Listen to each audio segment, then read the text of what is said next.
আসসালামু আলাইকুম, আশা করি আপনারা সব অনেক ভালো আছেন। ভিভো আমাদের স্টুডিওতে পাঠিয়ে দিয়েছিল একটা স্পেশাল গিফট বক্স। এই যে এই গিফট বক্সটা, এটাতে ভিভো V50 লাইট লেখা রয়েছে, তার পাশাপাশি 90 ওয়াটের ফ্ল্যাশ চার্জার কথা লেখা রয়েছে, 6500 মিলিঅ্যাম্পিয়ার ব্লু ভোল্ট ব্যাটারি কথা বলা হয়েছে। দ্যাট মিনস এটার ভিতরে একটা ফোন আছে, এটা আমরা কনফার্ম। বাট আর কি রয়েছে ফোন ছাড়া, চলুন আপনাদেরকে সাথে নিয়ে আনবক্সিং করে দেখি। এটার বক্স কন্টেন্টে রয়েছে 3500 টাকা সমমূল্যের রিরো L18 TWST, তারপর অনেকগুলো পোস্ট কার্ড রয়েছে, সে সাথে রয়েছিল ভিভো V50 লাইট অর্থাৎ এই মোবাইলের বক্সটি। এবার চলুন আমরা এই বক্সটি আনবক্সিং করে দেখি, দেন আমরা কথা বলবো এই ফোনটা আমাদের কেমন লেগেছে।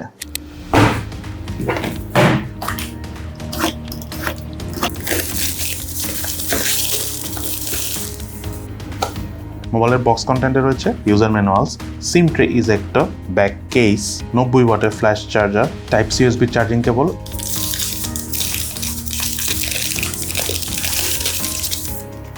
এবং ভিভো V50 লাইট মোবাইলটি। আমার কাছে থাকা ভিভো V50 লাইট এই মোবাইলটার কালার ভেরিয়েন্টের নাম হলো টাইটেনিয়াম গোল্ড। এবং সত্যি কথা বলতে এই ফোনটার বডি ফ্রেম পলিকার্বনেটে তৈরি হলেও আউটডোরে এই ফোনটি দেখতে কিন্তু খুবই চমৎকার, এক ধরনের এলিগেন্ট একটা ফিল রয়েছে। সেই সাথে ক্যামেরা হাউসটা আমার কাছে বেশি ইন্টারেস্টিং লেগেছে। অনেকদিন ধরে আমরা একঘেয়েমি ক্যামেরা হাউস দেখতেছিলাম, ভিভো অবশেষে একটা নতুন নিয়ে এসেছে।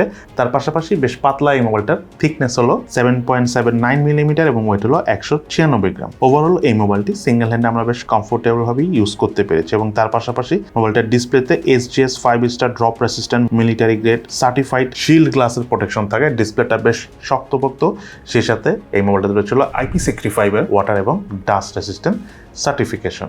দেন এই মোবাইলের ডিসপ্লেতে রয়েছিল 1800 nits pick brightness. For that reason আমরা আউটডোরে খুবই কমফোর্টেবল ইউজ করতে পেরেছি। আর এটা ডিসপ্লেটা এমনিও brighter display, for that reason আউটডোরে দুপুরের মধ্যে যে কোনো সময় আমরা একদম কমফোর্টেবল হয়ে ইউজ করতে পেরেছি। সেই সাথে মোবাইলে থাকা ইন ডিসপ্লে ফিঙ্গারপ্রিন্ট স্ক্যানারটি যথেষ্ট ফাস্ট এবং স্মুথ ভাবে আনলক করে। দেন এই মোবাইলটি রয়েছিল 6500 মিলিঅ্যাম্পিয়ারের ব্লু ভোল্ট ব্যাটারি, তার পাশাপাশি 90 ওয়াটের ফ্ল্যাশ চার্জার রয়েছে এবং ফোনটা একবার চার্জ করার পর আমরা অলমোস্ট 2.5 দিনের মতো চার্জ ব্যাকআপ পেয়েছি, হালকা পাতলা এবং বেসিক ইউজ করে। তার পাশাপাশি যখন আমরা ফোনটা একদম টানা ইউজ করেছি অর্থাৎ গেমিং করেছি, ভিডিও দেখেছি, তখন এই ফোনটার স্ক্রিন অন টাইম অর্থাৎ চার্জ ব্যাকআপ পেয়েছি আমরা প্রায় 9 ঘন্টা থেকে স্লাইটলি একটু বেশি, যেটা খুবই ইমপ্রেসিভ। মোবাইলটার রাইট সাইডে রয়েছে ভলিউম রকার এবং পাওয়ার বাটন, লেফট সাইডে কিছু নেই। মোবাইলটার উপর অংশে রয়েছিল স্পিকার এবং নয়েজ ক্যান্সেলেশন মাইক, নিচের অংশে রয়েছিল main speaker, primary mic, type C USB charging port এবং সিম কার্ড ট্রে। এই মোবাইলটাতে অপারেটিং সিস্টেম রয়েছিল অ্যান্ড্রয়েড 15 ভার্সন, UI হিসাবে ভিভোর ফান্টাস OS 15 রয়েছে এবং 8GB র্যামের পাশাপাশি 8GB ভার্চুয়াল র্যামও রয়েছে। আর এই মোবাইলটার UI পারফরমেন্সের কথা বলতে গেলে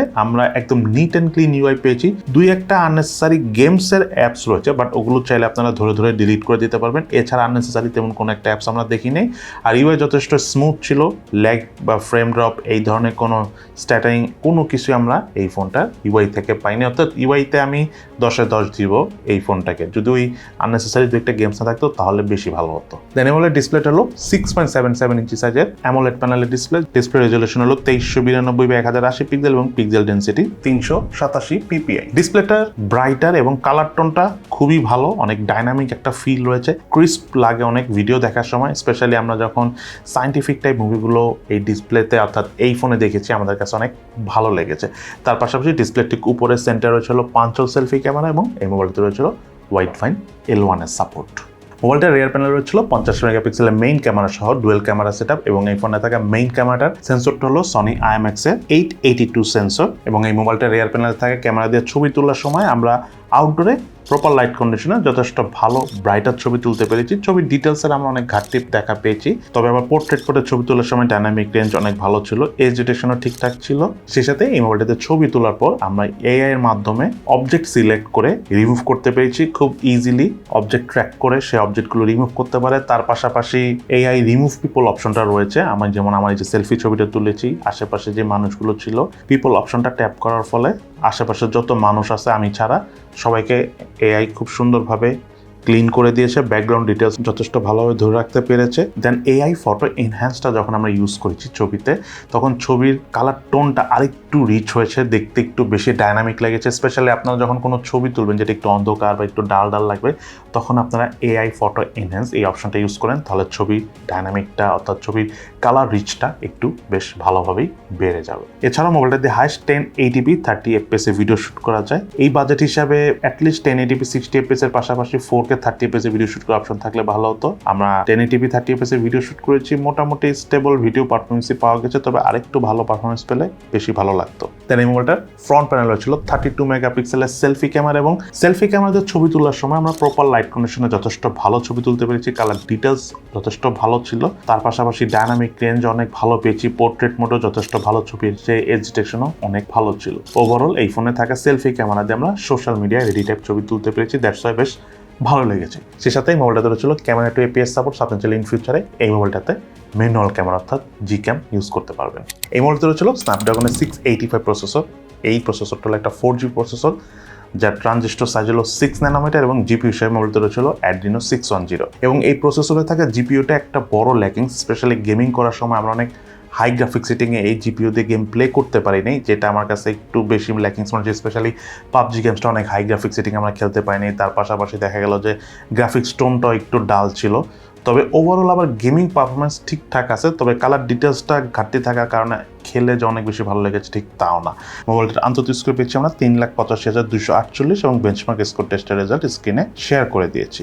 এই মোবাইলটা বাংলাদেশ মার্কেটে দুটো ভেরিয়েন্ট এসেছে, একটা হলো 8GB RAM 128GB storage variant, একটা হলো 8GB RAM 256GB storage variant. আর এই ফোনটার যদি আমি প্রাইসের কথা বলতে চাই, 8/128GB এই ফোনটার প্রাইস হলো 29,999 টাকা, আর 8/256GB এই ফোনটার প্রাইস হলো 32,999 টাকা। এবং এই ফোনটা আপনারা প্রি বুকিং করতে পারবেন হলো 19 এপ্রিল থেকে 23 এপ্রিল পর্যন্ত, এবং ফার্স্ট সেল শুরু হবে এই ফোনটা 24 এপ্রিল থেকে, এবং ফার্স্ট সেল শেষ হবে হলো 30 এপ্রিল। আপনারা যারা প্রি বুক এবং ফার্স্ট সেল এই ফোনটি কিনবেন, তারা এই ফোনের সাথে আমাদের দেখানো যে গিফট বক্সটা দেখেছেন সেটা পেয়ে যাবেন। তার পাশাপাশি গিফট বক্সে দেখানো পোস্ট কার্ডগুলো পাবেন, রিডর প্রিমিয়াম গ্লাস পাবেন, এবং তার পাশাপাশি এই ফোনটা যারা কিনবেন প্রি বুকিংয়ে তাদের জন্য 6 মাসের ভিভোর তরফ থেকে ফ্রিতে স্ক্রিন রিপ্লেসমেন্ট সুবিধা দেওয়া হবে যদি আপনার ডিসপ্লেতে কোনো ধরনের কোনো প্রবলেম হয়। যাই হোক, এবার আমরা দেখে নিই এই ফোনটা ইউজ করতে যে আমাদের কোন কোন জিনিস ভালো লেগেছে এবং কোন কোন বিষয় ভালো লাগেনি। এই মোবাইলটার ল্যাকিংসের কথা বলতে গেলে নাম্বার 1 যে বিষয়টা আমার ল্যাকিংস মনে হচ্ছে সেটা হলো এই ফোনটাতে হাইয়েস্ট 1K ভিডিও শ্যুট করা যায়। অ্যাটলিস্ট 1080p 60fps এ ভিডিও শ্যুট করার অপশন থাকলেও ভালো হতো। আর আমি মনে করি যে বাজেট এসেছে সেই বাজেট হিসাবে 4K ভিডিও শ্যুট করার অপশন অবশ্যই থাকা উচিত ছিল, যদিও এই প্রসেসর 4K সাপোর্ট করে না। আরেকটা ল্যাকিংস ছিল যে গেমিং করার সময় অনেক ভালো গ্রাফিক সেটিংয়ে খেলা যায় না, এবং অনেক সময় দেখা গেল যে অনেক ধরনের ভিডিও টিডিও করতে গেলে আমরা অনেক ভালো যে কালার টোন পাই তা কিন্তু না, বিকজ অফ দ্য প্রসেসরের জিপিইউ। সো এই প্রসেসরটা জায়গায় অন্য কোনো প্রসেসর ইউজ করলে খুবই ভালো হতো। তার পাশাপাশি এই মোবাইলটা যে বাজেটে এসেছে সেই হিসাবে অবশ্যই একটা আল্ট্রাওয়াইড ক্যামেরা থাকা উচিত ছিল, এবং সর্বশেষ এই ফোনটা যা প্রাইস রয়েছে সেটা আরেকটু কম হলে পারফেক্ট হতো। যাই হোক, এই ফোনটা যদি আমি এখন ভালো দিকের কথা বলতে চাই, নাম্বার 1, এই ফোনটার ডিসপ্লেটা অনেকই ব্রাইটার। যে কারো কাছে এই ফোনের ডিসপ্লে দেখে এক বাক্যে ভালো লাগবে, কারণ কালার টোনটা এতটাই ব্রাইটার এবং এতটাই ডাইনামিক, খুব ভালো লাগে। তার পাশাপাশি আমার হাতে থাকা এই টাইটানিয়াম গোল্ড কালারটাও কিন্তু আউটডোরে সানলাইটের নিচে ইউজ করার সময় বেশ ভালো লাগে। তার পাশাপাশি এই মোবাইলটার ইউআই পারফরমেন্স খুবই ভালো। ভিভোর ইউআই নিয়ে আসলে আমরা এর আগে কখনো কমপ্লেন করি নাই, বিকজ ভিভোর ইউআই অনেক স্মুথ। তবে এবার আমি ইউআইতে কিছু অ্যাপস দেখেছি আননেসেসারি। আমি মনে করি এই অ্যাপসগুলো না থাকলে, অ্যাপস বলতে অ্যাকচুয়ালি গেমস অ্যাপস রয়েছে, এগুলোর দরকার নেই, এগুলো না থাকলে আরও ভালো হতো। সেই সাথে এই মোবাইলটাতে সনি IMX-এর 882 সেন্সরটা মেইন ক্যামেরাতে দেওয়া হয়েছে। ফর দ্যাটের জন্য আমরা যখন ছবি তুলেছি, ছবির ডিটেলস যথেষ্ট ভালো পেয়েছি, এবং তার পাশাপাশি এই মোবাইলটা দিয়ে যে আমরা AI মাধ্যমে বিভিন্ন রকমের ছবি টবি আমরা যে এডিট করেছি, এটা আমার কাছে অনেক বেশি ভালো লেগেছে। স্পেশালি AI এর মাধ্যমে যে আশেপাশে পিপল রিমুভ করা যায় এক ক্লিকেই, এটা আমার কাছে সবচেয়ে ইন্টারেস্টিং লেগেছে। এবং এই ফোনটা চার্জ ব্যাকআপ খুবই ভালো। আপনি যদি হালকা পাতলা বেসিক ইউজ করেন, 2.5 দিন থেকে 3 দিনের মতো চার্জ ব্যাকআপ পাবেন। অর্থাৎ একবার চার্জ দিয়ে আপনি মোটামুটি ভুলেই যাবেন যে এই ফোনটা আবার নেক্সট কবে চার্জ দিচ্ছেন বা কবে চার্জ দিতে হবে। যাই হোক, এই হলো ওভারঅল ভিভোর দাবি করা স্লিমার বাট স্ট্রঙ্গার সো প্রো এই ভিভো V50 Lite মোবাইলটি। আপনাদের কাছে এই ফোনটার ভিডিওটি কেমন লেগেছে সেটা কিন্তু অবশ্যই ভিডিওর নিচে কমেন্টস করে জানাবেন। সবাই ভালো থাকেন, সুস্থ থাকেন, ইনশাআল্লাহ দেখা হবে ফিউচারে।